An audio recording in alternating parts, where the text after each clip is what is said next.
Eu vou começar essa mensagem com um texto que Paulo escreveu aos Romanos, no capítulo 10. Capítulo 10.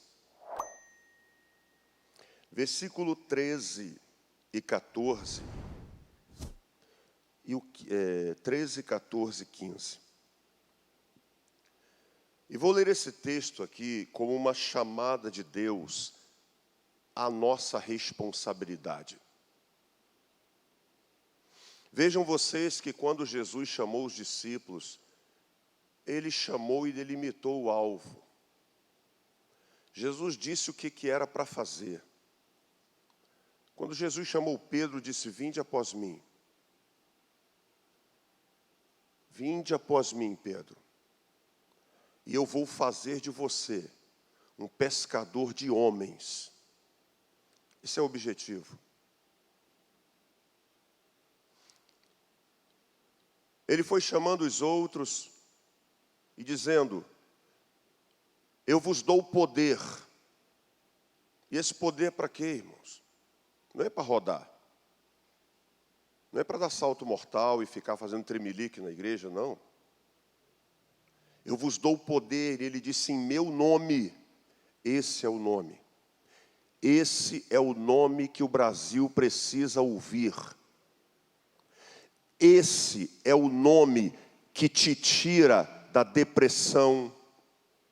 Esse é o nome que vai devolver a você a segurança na eternidade, ou te dar essa segurança. Esse é o nome que pode te curar sem nenhum medicamento. Esse é o nome que te torna intocável por qualquer ser espiritual maligno. Estava conversando essa semana com um dos irmãos aqui, e fomos ao apartamento orar. Fomos lá essa semana fazer uma visita, devido a alguns episódios que ele vivenciou, e disse: pastor, eu vi, e lá está acontecendo algumas coisas estranhas, não só dentro do apartamento, como também na rua. E contou a história. Eu disse: vamos lá no seu apartamento, vamos lá orar. Pastor Alvim até iria comigo, mas não pôde, foi aniversário da pastora, né, pastor? Isso. Ele, quando a esposa dele faz aniversário, ele não fala assim: é aniversário da minha esposa, ele fala assim: é aniversário da pastora. Uma coisa assim. E esse irmão que contou para mim a experiência, as experiências que ele passou, ele disse: pastor, quando eu via, coisa maligna, uma voz falou no meu ouvido, eu ouvi a voz que disse: ele não pode tocar em você, ele não pode te atacar. Olha a segurança. Isso são experiências que Deus nos faz viver. Então nós precisamos estar firmes na fé, firmes nas grandes doutrinas da palavra de Deus, para em momentos como esse você não se abala. Você sabe em quem tem crido. E eu falei algo sobre isso, né, nessa mensagem sobre o céu. E agora vamos continuar aqui, porque eu vou continuar falando sobre o assunto, e vou falar o seguinte: a igreja partiu, e agora? As pessoas precisam saber. Vejam que Jesus falou para os discípulos: ide por todo o mundo, pregai o evangelho a toda criatura, fazei discípulos.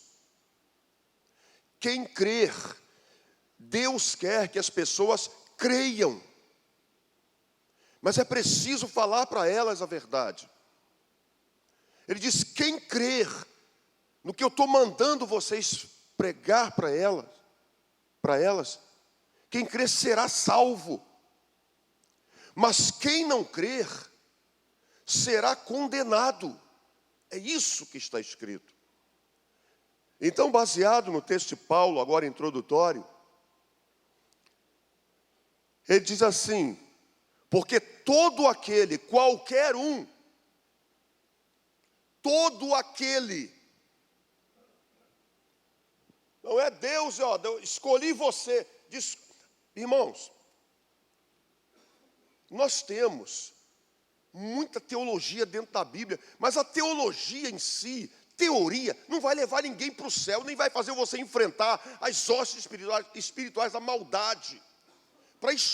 Para enfrentar as hostes espirituais da maldade, é com fé na palavra, em Jesus Cristo. Satanás não está nem aí, se você...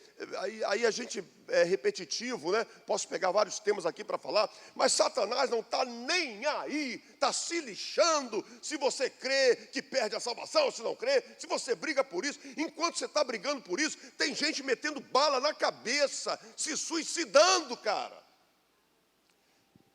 Tem gente sendo destruída pelo poder das trevas, e a gente está brigando com arminiano e calvinista, se a igreja sobe antes da grande tribulação, se não sobe, e vamos ter debate e tal. E tem gente indo para a eternidade sem Deus, sem paz e sem salvação.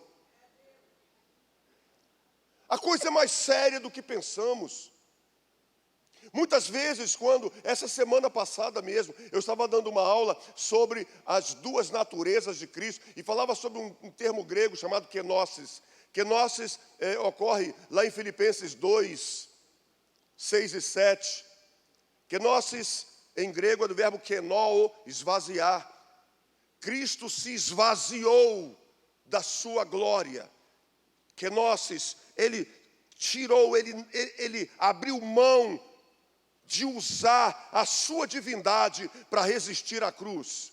E fui explicando tudo para a turma, ali essa questão da natureza divina, da natureza humana e tudo. E eu disse para eles: agora vocês pensam que eu vou subir num culto de domingo para falar de kenosis?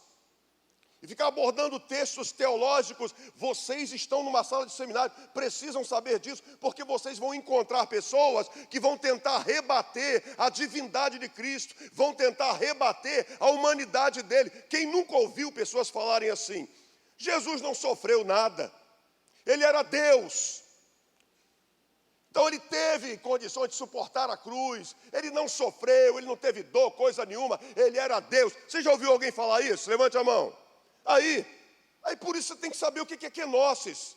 Por isso você tem que saber da natureza humana, da natureza divina, porque você vai encontrar pessoas que vão te questionar. Agora, aqui, irmãos, aqui é a hora da verdade. As pessoas precisam, aqui já é difícil pessoas entrarem pelas portas de uma igreja. Já é difícil. Tem gente que nunca nem entrou em uma igreja. Onde tem uma porta para entrar, é obstáculo. E já é difícil, então, ter pessoas aqui para ouvir a palavra. E aí, a gente às vezes perde a oportunidade de falar para elas exatamente o que Jesus quer que falemos. A gente se preocupa hoje mais em resolver as questões do dia a dia de cada um, as questões práticas, do que firmá-las. Nós precisamos firmar pessoas no Evangelho. Depois que tu tiver firmado, aí sim vamos para outras coisas. Mas você tem que estar firmado. E isso aí é uma coisa que Paulo deixou claro. Nós temos uma responsabilidade. Sobretudo quem prega, quem ensina, quem pastoreia, quem lidera, essa responsabilidade é nossa. Vou repetir aqui o que eu falei na mensagem passada, dentro do que abordei. Eu disse, e a Bíblia está escrito: muitos de vós não queiram ser mestres, sabendo que receberemos mais duro juízo. Quem não conhece a parábola dos talentos, como disse aqui o Aleph, tem ali uma hermenêutica, uma exegese ali, tem coisa, mas não vou entrar também nessa questão. Ele te deu talentos. Esses talentos são para você usar. Não enterre isso. Diga a verdade para as pessoas. E Paulo então diz, porque todo aquele que invocar, o que você acha que é invocar? Não é deixar Jesus invocado, não. Deus está invocado com você. Não, invocar, vamos invocar o nome dEle. Clamar por Ele. Olha o que Jesus Cristo quer. Olha o que Deus fala com Paulo. Todo aquele que invocar o nome de Jesus, é esse nome. É o único nome. Deus lhe deu um nome que é sobre todo nome, para que ao nome de Jesus se dobre todo o joelho, tanto os que estão em cima, quanto estão na terra e embaixo da terra. Esse é o nome. Esse é o nome que Satanás não quer que o Brasil escute. Não é a quantidade de igrejas que vai alarmar o inimigo. São aquelas que anunciam o nome. Desde o livro de Atos, nós vemos isso no capítulo 4. Pedro e João levantaram um paralítico na porta formosa do templo. Foram presos, chicoteados. No dia seguinte foram lá soltá-los. E quando os soltaram, disseram para os dois: não falem mais nesse nome. Esse nome não. É isso que Satanás quer impedir, porque Jesus te arranca das trevas, Jesus te arranca de uma vida de pecado, Jesus te arranca das prisões que Satanás já conseguiu te prender. Então, esse nome não preguem mais desse nome. Pode até fazer milagre, aí estou parafraseando, pode fazer milagre, fala em línguas, vai milagre, bebe copo com água, sabe? Agora vamos tomar água ungida. Começa com essas parafernálias aí, como se isso fizesse efeito. Isso não salva ninguém. Isso não tem valor algum. Esquece do nome, o nome não. Tem o hino de J. Neto. Qual o nome que você... Good times. Qual o nome que você precisa saber quando o inimigo atacar você? É esse o nome. E Paulo diz: todo aquele que invocar o nome do Senhor Jesus será salvo. É Ele, não há além dele outro nome, diz a Bíblia em Atos 4:12, pelo qual possamos ser salvos. É isso que Deus quer, salvar pessoas, arrebatando-os do fogo. Mas Paulo vem com uma chamada de atenção, e ele diz: como, pois, invocarão aquele em quem não creram? Eles não creem em Jesus, como vão invocar Jesus? É por isso que nós precisamos pregar Jesus para essas pessoas, para ele conhecer quem é Jesus. Ele dá uma chamada em nós, pregadores. Ele diz: como crerão naquele de quem não ouviram? Não ouviram. Satanás não quer que esse nome seja ouvido. Não quer que o sacrifício dele na cruz seja explanado. Não quer que a ressurreição dele seja falada. Não quer que as promessas que ele fez sejam promulgadas. Não, isso não. Faça outra coisa. Vamos brincar de outra coisa. Vamos passar o tempo com outra coisa. Nós temos 1h30. Uma certa vez, pregando aqui há muitos anos, eu disse: aqui em cima, o nome que tem que ser falado é o nome de Jesus Cristo. Esse é o nome.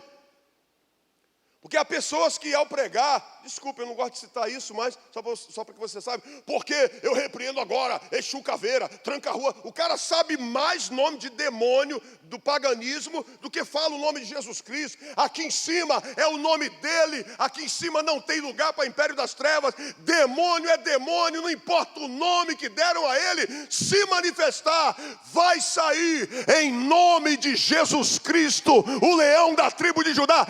Esse é o nome. E Deus quer que esse nome seja espalhado, porque não há outro jeito para a humanidade. Não é religião.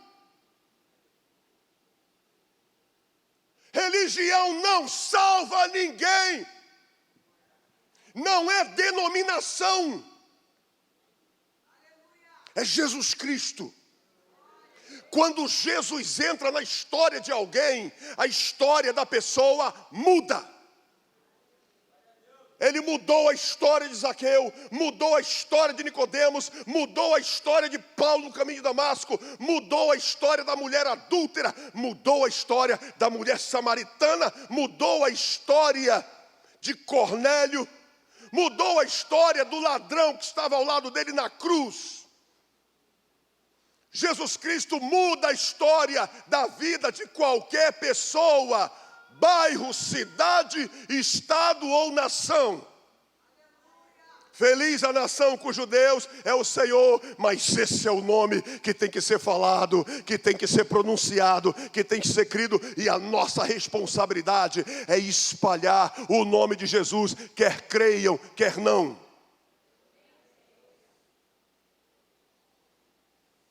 E como ouvirão, se não há quem pregue?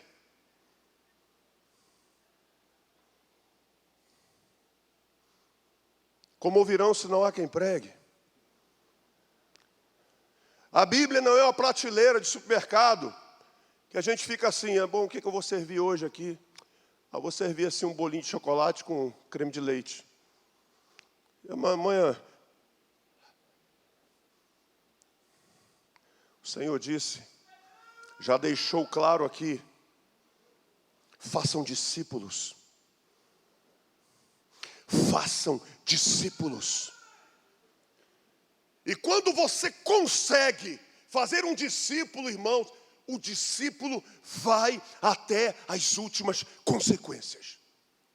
O discípulo só para se jogarem na arena com os leões. Eu falei sobre isso. O discípulo só para se botar para lutar com gladiadores, porque ele vai ser morto. Ele não sabe lutar com os gladiadores, nem tem armas. Os discípulos só param se forem amarrados em estacas, como Nero amarrava e queimava todos eles. O discípulo só para, como Paulo disse, porque chorais, magoando-me o coração. Paulo disse para Ágabo, o profeta de Atos, e para todos que estavam ali, porque chorais, magoando-me o coração. Eu estou pronto, esse é o discípulo. Eu estou pronto não só a ser amarrado e preso, mas estou pronto a morrer pelo nome de Jesus Cristo. Esse é o discípulo. O discípulo não para. O discípulo é forjado por Deus. Quando você faz um discípulo, você cumpriu a missão. E é isso que Paulo está falando aqui. Como crerão? Eu preciso levar pessoas a crerem, se não há quem pregue.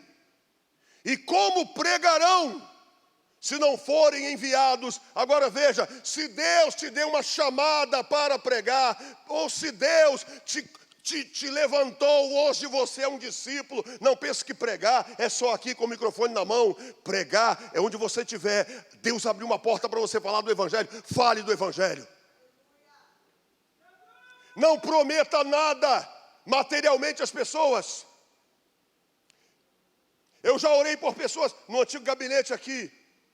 Nós que somos pastores atendemos muita gente, crentes e não crentes, evangélicos ou não.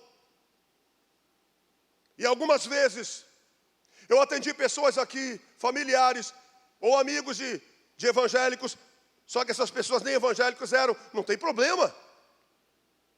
Vamos conversar. Entra aqui, querido. Qual o seu problema? E fala, e fala, e fala. A pessoa está com câncer. Atendi casos assim no gabinete pastoral. Câncer. Biblicamente orientamos a palavra e eu preciso ser claro. Eu preciso ser verdadeiro. Eu disse, olha, Jesus Cristo tem todo o poder. Ele pode te curar.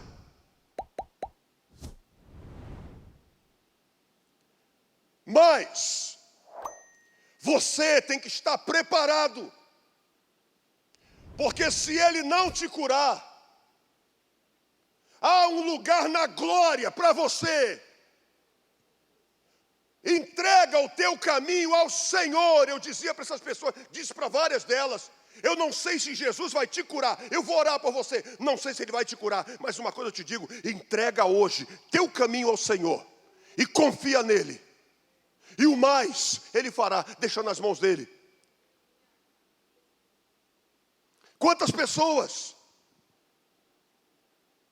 recebem promessas? Desculpa, cadê a Patrícia? Está aqui? Patrícia, como eu, desculpe Patrícia, citar aqui seu esposo, posso? Que às vezes a pessoa, poxa, me sensibilizou. Como eu me sensibilizei com essa irmã, lá no dia que estávamos no sepultamento, ela chorava, como criança, e dizia, mentiram para mim. Não foi, Patrícia? Mentiram para mim, mentiram para mim, mentiram para mim. Eu conversei com o pastor Elcemar sobre isso. Eu falei, Elcemar, cara, isso não pode acontecer. Cheio de crente aí, prometendo coisa que Deus não mandou prometer. Olha, Deus vai curar teu marido, viu? Olha, Deus me mostrou que vai levantar. E o sujeito morreu. E você, falso profeta, vai dobrar o joelho diante do Deus Todo-Poderoso, cara. Prega o evangelho e não promete nada para ninguém, não. Olha, Jesus pode curar, Jesus tem poder para curar. Vamos orar para curar, mas se Ele não curar, esteja firme na presença de Deus.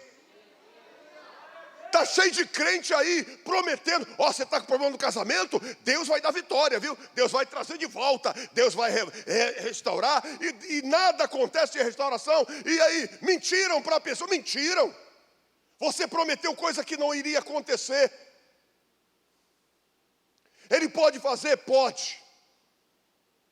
Mas a prioridade é, confia nele, fique com ele. Creia nele. Aconteça o que acontecer, não arrete o pé do caminho que é ele.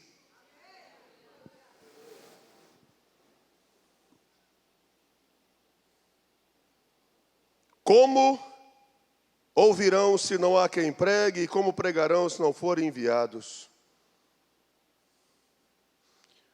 Encerro no versículo 17 e prossigo. 17 diz assim, de sorte que a fé vem pelo ouvir, e o ouvir pela palavra de Deus. É isso aqui. Esse é o nosso trabalho. Eu preciso expor a palavra. E quando preguei aqui sobre o céu, falei sobre a nossa ida, como falei sobre o céu, mostrei a realidade do céu. Agora, você que ouviu essa palavra, tem que ficar com ela e saber, eu tenho um lugar da glória. Um dia eu estarei na glória. Eu não vou arredar o meu pé do caminho de Deus, porque esse lugar está reservado para mim. Eu estarei na presença do Deus Todo-Poderoso por toda a eternidade. É isso, é isso, é isso, é isso. Quem se desvia do evangelho, abre mão disso. Quem se desvia do evangelho, abre mão da presença de Deus, abre mão do Espírito Santo de Deus, abre mão da palavra, abre mão de tudo. Como pode abrir mão de Deus por causa de coisinhas pequenas? Por isso que eu estou te falando, como crerão uma vez que você crê? Paulo disse: eu sei em quem tenho crido. Qualquer problema que vier para a sua vida, uma vez que você é discípulo, resolvendo ou não o problema, você permanece. Mas se tu não for discípulo, irmão, a gente vai ter que te visitar várias vezes para tentar te trazer de volta. E vai ter que pregar muito para você, para tentar resgatar você de novo. A Bíblia fala sobre isso.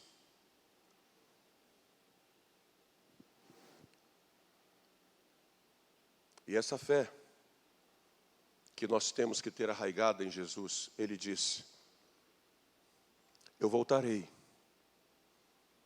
eu vou levar vocês, eu voltarei e eu vou levar vocês. Você crê nisso? Você ouviu falar sobre isso? Quando a igreja sair daqui, quando a igreja for embora daqui, e ela vai, os acontecimentos aqui serão tenebrosos. Eu vou te relatar alguns deles. Antes, porém, Deus vai entrar em juízo com esta terra. Está aqui, ó. Esse período chama-se Grande Tribulação. E para aqueles que creem em Jesus Cristo, que estão com Ele, o Senhor diz assim: como guardastes a palavra da minha paciência, também eu te guardarei da hora da tentação que há de vir sobre todo o mundo. Então, se você crê em Jesus, você crê na palavra dele, crê no que está escrito e você está firme. Quando a igreja sair daqui, e ela vai sair daqui, eu vou te dar 2 exemplos. Deus vai entrar em juízo com essa terra. E antes dele entrar em juízo com essa terra, ele vai tirar a igreja daqui. Nós temos exemplos bíblicos que te mostram isso. E eu não vou entrar em teologia aqui. Pré-tribulacionismo, mid-tribulacionismo, pós-tribulacionismo, mesotribulacionismo. Não vou explicar. Quer saber sobre isso? Escola ministerial. Amanhã começa. Ló estava com sua família em Sodoma e Gomorra. Deus iria entrar em juízo com Sodoma e Gomorra. Sabe o que Deus fez? Avisou a Abraão: Deus vai entrar em juízo com esta terra. Sabe o que Deus fez? Avisou a igreja. Pergunto, você avisa o povo? Aí eu vou falar nessa noite sobre 3 passos de como se dar bem na vida. É isso que você acha que as pessoas precisam ouvir, crente? Vou te dizer 3 passos para você se dar bem na vida. Estude, trabalhe, são 2. Seja honesto, 3, pronto. Fica com esses 3 aí, leva a vida assim. Mas quer saber biblicamente?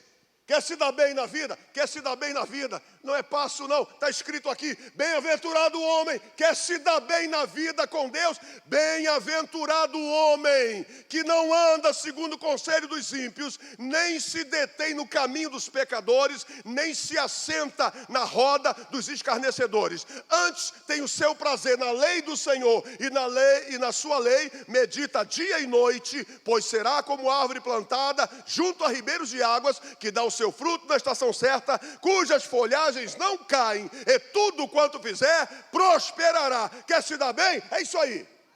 Está escrito aí, é assim: quer se dar bem nessa vida? Vá para Deus, vá para Jesus Cristo. E se dar bem não é ficar rico não. Quer ter uma vida abundante, quer ter uma vida, sabe, de vitória, no sentido de não ser tocado pelo inimigo. Vai ter problema? Vai, porque você vive num mundo que jaz no maligno. Ninguém vai deixar de ter problema aqui.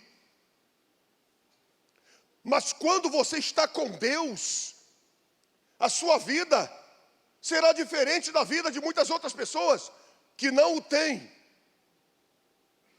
Então Deus avisou Abraão que ele iria destruir Sodoma e Gomorra. Primeiramente, Abraão intercede com Deus para que aquilo não aconteça. Nós já sabemos que não adiantou a intercessão, porque não havia um justo sequer, a não ser o justo Ló. Na verdade, havia o Ló, chamado de o justo Ló. Não havia 10 justos naquela cidade. E Deus disse, se houver 10 justos, eu não destruo por amor a eles. Mas a essa terra, Deus disse, Deus olhando da terra não viu um justo sequer. Todos pecaram, disse Paulo. Todos pecaram. Você que está aqui, eu, nós, todos pecaram. E Deus diz, e destituídos, afastados, alijados, lançados para longe, é isso, estão da glória de Deus. E ele continua, sendo justificados gratuitamente pelo seu nome, pela redenção que há em Cristo Jesus. Romanos 3, 23, 24, é isso. Abraão não conseguiu fazer com que Deus deixasse de julgar Sodoma e Gomorra. Qual foi o próximo passo? Ló foi avisado. 2 anjos avisaram a Ló, foram lá falar com Ló e disseram, Ló, Deus vai destruir Sodoma e Gomorra. Pega a tua família, Ló. Pega a tua família, agora é crer. Tira a tua família daqui, Ló, porque Deus vai entrar em juízo com Sodoma e Gomorra. Ló creu na hora. Há pessoas que creem na hora. Ouviu, eu creio. Quem está falando é Ló. Ló é homem de Deus. Ló falou que 2 anjos apareceram a ele e Deus, Ló creu. Ele foi falar com as filhas, foi falar com a esposa, foi falar com os genros, 2 genros. Quem conhece a Bíblia sabe, os genros creram, não, mas foi avisado a eles. Eles não quiseram sair. E a mulher creu, mas assim, meia boca. O coração dela estava lá, o coração dela estava naquele mundão desvairado de Sodoma e Gomorra, nas coisas que ela tinha, na vida que ela levava, e a ordem é, sai sem olhar para trás. Jesus quer te resgatar desse mundo do pecado, dá as costas para Ele, sai sem olhar para trás. Ele vai te libertar, Ele vai limpar a tua vida. Ele vai te preparar como homem de Deus e mulher de Deus, para que você faça aquilo que Ele está falando para fazer aqui, leve o nome dEle.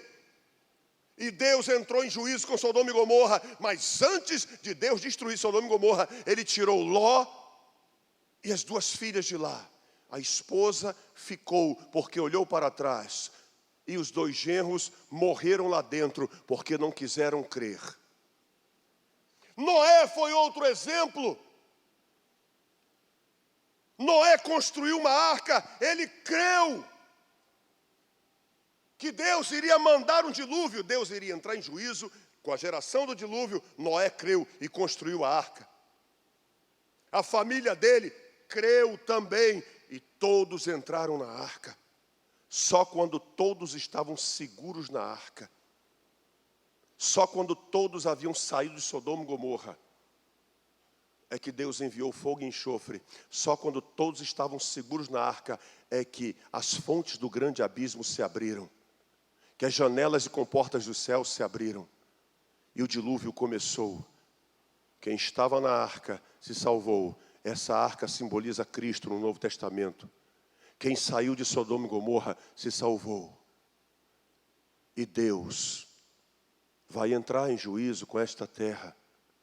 Leia Mateus 24, leia o livro de Apocalipse, leia 2 Tessalonicenses capítulo 2 em diante, versículo 1 em diante. Mas antes de Ele entrar em juízo com essa terra, Ele vai tirar a sua igreja daqui. E quando a igreja sair daqui, pense, você que até hoje continua desviado, se acontecer com você ainda em vida, o pior é depois que passar para a eternidade, né? Porque depois que passar para a eternidade, depois que você morre, não tem mais esperança. Em que você crê? Você crê que você morre e volta? Olha aqui, querido. 31.173 versículos aqui, ó. E mostra só um. Que o sujeito morreu e voltou. Aí existem inúmeras passagens aqui, sobretudo Lucas 16. Lázaro morreu. Foi para o seio de Abraão. O rico morreu. Ele disse: Pai Abraão, permita que Lázaro toque o seu dedo na água e toque na minha língua e refresque a minha língua, porque eu estou atormentado nessa chama. Isso é a realidade da eternidade sem Deus, que a Bíblia chama de inferno. Mas tem muita gente que não crê, e daí o genro de Ló também não creram. Ló não conseguiu fazer os genros crerem. Eu vou pregar aqui e não posso não conseguir fazer você crer. Mas uma coisa é certa, eu vou botar a minha cabeça no travesseiro e vou falar: Senhor, eu tenho pregado a tua palavra. O dia, irmãos, o dia que eu passar para a eternidade, daqui a uns 40, 50 anos, gostaria que o pastor Alvir nessa época ainda estivesse por aí. Mas o dia que eu estiver dentro de um caixão, não saberei mais de nada, mas eu preciso deixar um legado. Eu quero que as pessoas que me conheceram digam: esse homem foi um pregador do Evangelho, esse homem pregava a palavra, esse homem alertava, esse homem ganhava almas, esse homem chorava por elas. Esse homem ensinava. É isso. Eu quero deixar esse legado. Eu quero cumprir a minha missão. Eu não sei quanto tempo eu tenho aqui, mas eu digo para Deus: Senhor, o tempo que eu tiver aqui, é isso que eu vou fazer, é isso que eu quero fazer. Eu não vou falar algo aqui, não é para nossa vanglória. Pastor Luiz Cláudio está aqui. Pastor Luiz Cláudio, frouxo. Nós fomos 3 noites para o monte aqui orar. 4 da manhã. 3 dias direto. Hoje foi outro. Essa madrugada. 4 da manhã. Ninguém, tudo escuro, breu lá. Fomos até o pico. Buscamos a face do Senhor, orando. É um propósito que nós fizemos, um propósito. Eu, o pastor Luiz Cláudio, o Cleiton e o pastor Gessé da Assembleia de Deus. Um amigo nosso. Dia seguinte, ontem fomos de novo, 5 da manhã agora, já que não vamos até o pico, só para subir e chegar lá é mais de 1 hora. É uma caminhada extenuante. Ficamos umas 3 ou 4 estações ali na subida. Louvamos a Deus, oramos, buscamos a face do Senhor. Essa madrugada fomos de novo. 5 da manhã já estávamos subindo. E nesses dias, estávamos orando ali. Reservado, lugar reservado, não é onde passa todo mundo não. A gente entrava para algum lugar onde lá passavam as pessoas subindo, a gente aqui. Irmão, não sei de onde surgiu, sabe você sabe quando é Deus falando com você, você sabe quando é palhaçada e você sabe quando Deus está falando com você. Eu não sei de onde saiu uma mulher, salto alto, no monte com salto, toda arrumada. E a gente não estava no baixinho não, para sair lá de baixo até a gente. Ela só parou lá na beira da pista, falou: ei, quem estava tocando pandeiro aí? Que eu levei cavaquinho, pandeiro. A gente louvou o Senhor lá. E era o Gessé que estava tocando. Enfim, falou para ele, e eu estou conversando com o Luiz Cláudio ali. Quando ela foi descer, amém, vamos voltar a louvar, ela parou: olha, você. Ai, irmão, aquilo ali foi tremendo. Ela disse: como Deus tem cuidado de você. E começou a falar. Eu, Luiz Cláudio, todos nós, as lágrimas corriam até a sola do pé. Ela dizia: preguem, pecado continua sendo pecado. Deus manda dizer para vocês, o pecado continua sendo pecado, o evangelho não mudou, preguem a tempo e fora de tempo. Deus ali nos sacudiu. Irmãos, nós temos uma responsabilidade. As pessoas que entrarem pela porta da igreja evangélica, Reviver em Cristo, precisam saber que Jesus Cristo é o único nome, que Ele vai voltar, que há um lugar na glória e que você precisa se converter dos teus pecados e que religião não salva. Como posso deixar de falar, disse Pedro, do que temos visto e ouvido? E quando a igreja sair daqui, Jesus falou, e muitas coisas já vem acontecendo ao longo do tempo, essa escatologia, mas uma delas não aconteceu ainda não. Vai se levantar um homem, mas esse terreno já está sendo preparado há muito tempo. E a Bíblia chama esse homem de anticristo. Eu só quero te mostrar isso, que eu não tenho tempo, o tempo já foi.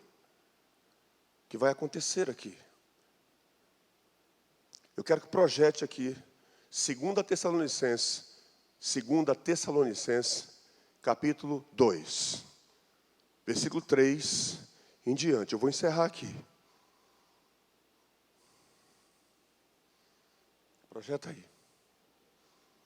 Vai se levantar aqui, nesse mundo, está escrito, um líder mundial, que a Bíblia chama de anticristo. O Antigo Testamento fala sobre ele, Daniel falou sobre ele, Jesus falou sobre ele, Paulo falou sobre ele, João em Apocalipse falou sobre ele. São diversas passagens falando sobre ele. Hoje, nós temos liberdade de culto, mas essa liberdade vai acabar. Hoje, você pode entrar numa porta dessa aí, num dia de domingo, com a tua Bíblia na mão. Isso vai acabar. No mundo inteiro, já acabou em alguns países. Alguns países não têm o privilégio que você tem. Mas isso vai acabar no mundo inteiro. E veja, quando a igreja sair daqui, esse homem chamado anticristo, ele vai se manifestar, porque ele não pode se manifestar ainda, porque a igreja ainda está aqui. E Paulo diz, ninguém de maneira alguma vos engane, porque não será assim, sem que antes venha a apostasia. Ele está dizendo, Jesus não vai voltar antes que aconteça uma apostasia. Irmãos, essa apostasia vem acontecendo ao longo de muitos anos, ao longo de muito tempo. Eu conheço pastores, eu tenho vídeo deles, e você tem visto isso no YouTube, na internet, que antes criam que Jesus ia voltar, criam na realidade do inferno, criam no diabo. Eu tenho vídeos aqui de pastores que eu ouvia e aprendi com eles, fui aluno deles em seminário, que eles criam na existência do diabo. Hoje eles falam, não, o diabo não existe, a religião engana você. Eles apostataram da fé. Olhe quantas pessoas têm apostatado da fé ao longo dos anos, abandonaram a fé, despregam o que pregavam, não creem mais no que criam, e não é porque descobriram a verdade não, eles apostataram da fé. Isso é cumprimento. Então isso aí já vem acontecendo ao longo de muitos anos. A apostasia vem acontecendo. E o que é uma apostasia? A apostasia não é se desviar apenas, não. A apostasia é deixar de crer no que você cria e ainda pregar contra aquilo que você cria.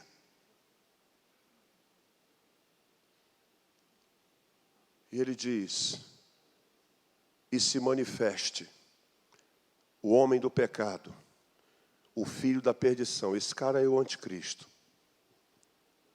Olha o que vem a seguir. O qual se opõe contra tudo que se chama Deus, ou se adora. Depois que a igreja sair daqui, você perdeu isso. Porque o anticristo vai se levantar, vai perseguir todas as religiões. Ele vai querer ser o centro das atenções. Ele vai querer adoração para ele. Eu não tenho mais tempo para abordar isso. Isso são temas de estudos de EBD, ou de várias pregações em sequência. E ele diz, de sorte que este homem chamado Anticristo vai ser um líder mundial, possivelmente um rei, um presidente, um líder de nações. Se assentará, olha lá, como Deus, no templo de Deus. Sabe onde é esse templo? Em Israel. O primeiro templo foi construído por Salomão, destruído por Nabucodonosor. O segundo templo foi reconstruído por Esdras e Zorobabel, destruído no ano 70 depois de Cristo. O terceiro templo nunca mais foi construído, mas os projetos estão em Israel. Já foi lançada a pedra fundamental do terceiro templo. E esse terceiro templo está em vias de ser erguido. E é nesse terceiro templo que Paulo está falando que o anticristo vai se assentar, querendo parecer Deus, ser adorado como Deus. Mas a igreja não estará mais aqui. E nessa época começa a grande tribulação. E se você estiver aqui vivo, você vai se lembrar da época que as igrejas pregavam o evangelho. Você vai entrar numa igreja e procurar esse povo que pregava, esse povo que cantava, e não vai encontrar mais. Isso é fato, isso é bíblico. Por isso que Jesus diz, quem crê? Porque tem gente que não crê. Quem crê será salvo. Ele sabe que tem gente que não crê. E ele já diz, e quem não crê? Tem aquele que crê, tem aquele que não crê. O nosso trabalho é pregar. A igreja vai embora daqui. Vai acontecer isso aí. Deus vai entrar em juízo com esta terra. Mas eu volto a dizer, o pior são as pessoas que atualmente estão passando para a eternidade sem Deus, sem paz e sem salvação. E você achando que acendendo uma vela está iluminando o caminho dela na eternidade. E você achando que orando pela alma dela, que não tem base bíblica nenhuma, pelo amor de Deus, Deus está te falando, olha para a minha palavra. Após a morte, segue-se o juízo. É isso que está escrito. E você crendo em coisas que não estão na palavra. A responsabilidade da igreja é grande, é muita. Pense num médico, volto a essa referência agora com outro exemplo. Pense num médico que está te tratando e que não te dá o medicamento certo. O que você pensaria desse médico? Você procura outro médico e o outro médico diz assim, você já deveria estar fazendo esse tratamento e tomando essa medicação. Doutor, eu estou me tratando já há 2 anos, há 1 ano, com um médico tal, e ele não me falou nada. Os conhecimentos são diferentes. O que você pensaria disso? Nós precisamos te dizer a verdade. Você que está aqui nessa noite, entrega o teu caminho ao Senhor. Creia nele. Abra mão. Jesus disse, quem quiser vir após mim, negue-se a si mesmo. Negue-se, tem que se negar mesmo. Eu abro mão. A gente canta isso, abro mão dos meus sonhos. Abro mão da minha vida por ti, Senhor. A gente canta, negue-se a si mesmo. Tome a sua cruz e siga-me. E depois que esse homem surgir, a grande tribulação começa. Jesus disse, estrelas cairão dos céus. Se levantará nação contra nação, reino contra reino, filho contra pai. Por se multiplicar a iniquidade, o amor de muitos esfriaria. Naquele tempo, muitos escandalizarão. E aí, vem os 4 cavaleiros do Apocalipse. Vem as 7 taças da ira de Deus. Vem as 7 trombetas. Vem todos os juízos que estão ali em Apocalipse. E o pior, vem o juízo final. Quando todos aqueles que morreram, é outro tema para se pregar. Serão trazidos à presença de Deus, e cada um será julgado de acordo com as suas obras. Quando é que você ouviu essas coisas pela última vez? Quando que você ouviu essas coisas pela última vez? A gente vive hoje, jovens vivendo como se nunca fossem morrer. Não brinque de evangelho. Diga não a esse mundo. Diga não às coisas que o pecado te oferece, que esse mundo te oferece. Diga não por Deus. Diga não. Fique firme na presença de Deus. Deixe as pessoas te encarnarem. Deixe as pessoas zombarem de você. Deixe as pessoas dizerem que você é fanático, que você é caxia. Deixe as pessoas te ridicularizarem. Mas fique firme. Não se demova daquilo que Deus te chamou, para o que Deus te chamou. Você acha que não chamavam Noé de maluco? Claro que chamavam. Fique firme, o céu é real, a igreja vai embora daqui, isso tudo vai acontecer, você vai passar para a eternidade, e te enganaram, dizendo que oram pela tua alma. Eu passei por isso, irmãos, no cemitério do Pechincha. Pode subir aqui o Ministério do Louvor. Eu passei por isso. Eu estava no Ministério do Pechincha, fazendo um sepultamento, numa das capelas.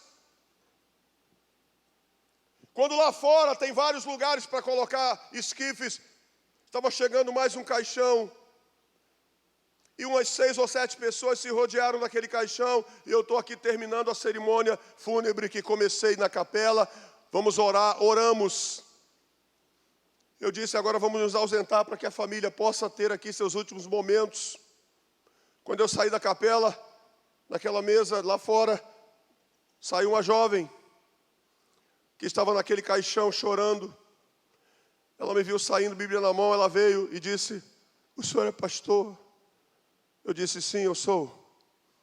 Ela disse, pastor, o senhor pode fazer uma oração pelo meu pai? O pai dela era um morto. Eu tive tanta pena daquela moça, irmão, que minha vontade, eu me sensibilizei com ela, o que ensinaram para ela, pelo amor de Deus. Minha vontade foi chegar ali, Senhor, recebe essa alma agora. Essa alma, não, irmão, depois da morte segue-se juízo. Morreu, não há mais o que fazer. Por isso a urgência de se pregar o Evangelho e fazer discípulos. Creia. Eu cheguei e disse para ela com todo carinho, pesando as palavras. Eu disse, qual o seu nome? Ela me disse o nome. Eu disse, qual o nome do seu pai? Ela me disse, não me lembro o nome dele agora, mas eu disse, olha, a Bíblia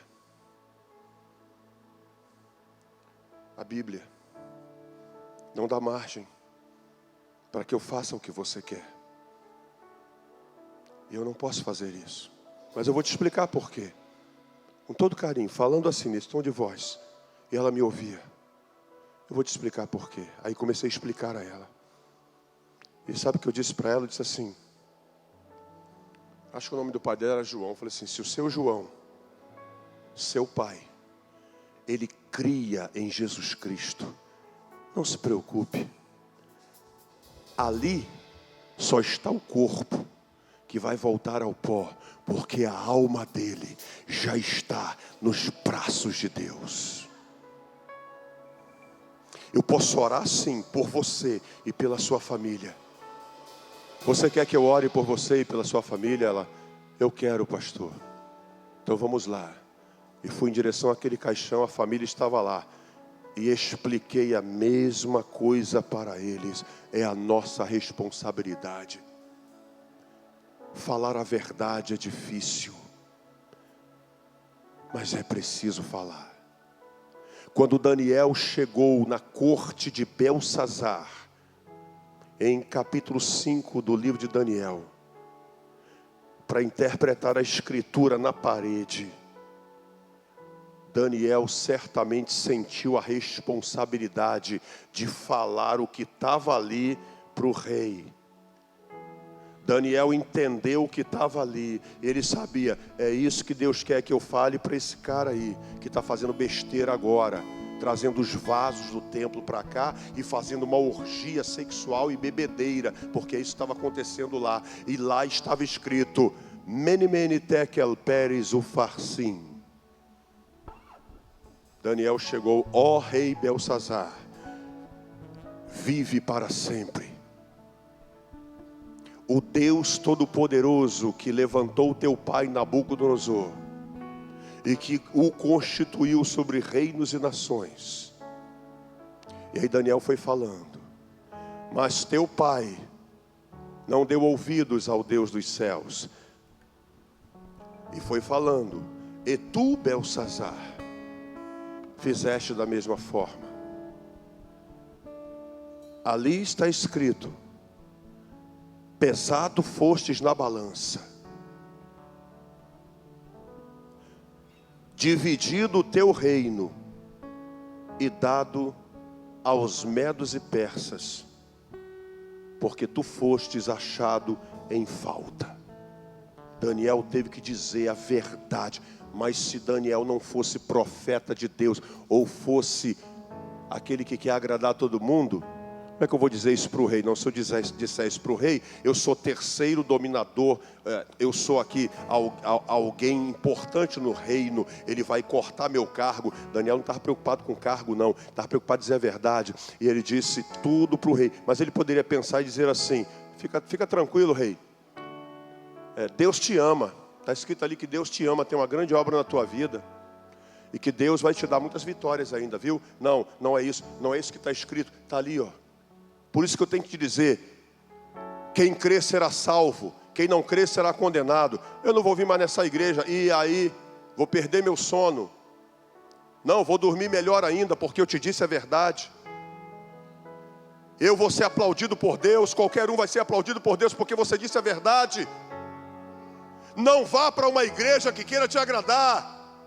Como disse um dos grandes pregadores da história, Charles Spurgeon ou D.L. Moody, se não me engano, um dos dois que disseram essa frase: não congregue na igreja mais próxima da sua casa, congregue na igreja mais próxima da sua Bíblia.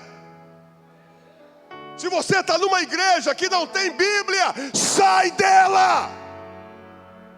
Eu sei que muita gente não vai te dizer isso, mas eu digo: vá para uma igreja que tenha responsabilidade com a palavra. Leva a tua família para lá, congrega lá, veja teus filhos crescendo no temor do Senhor. Coloque teus filhos com líderes tementes a Deus,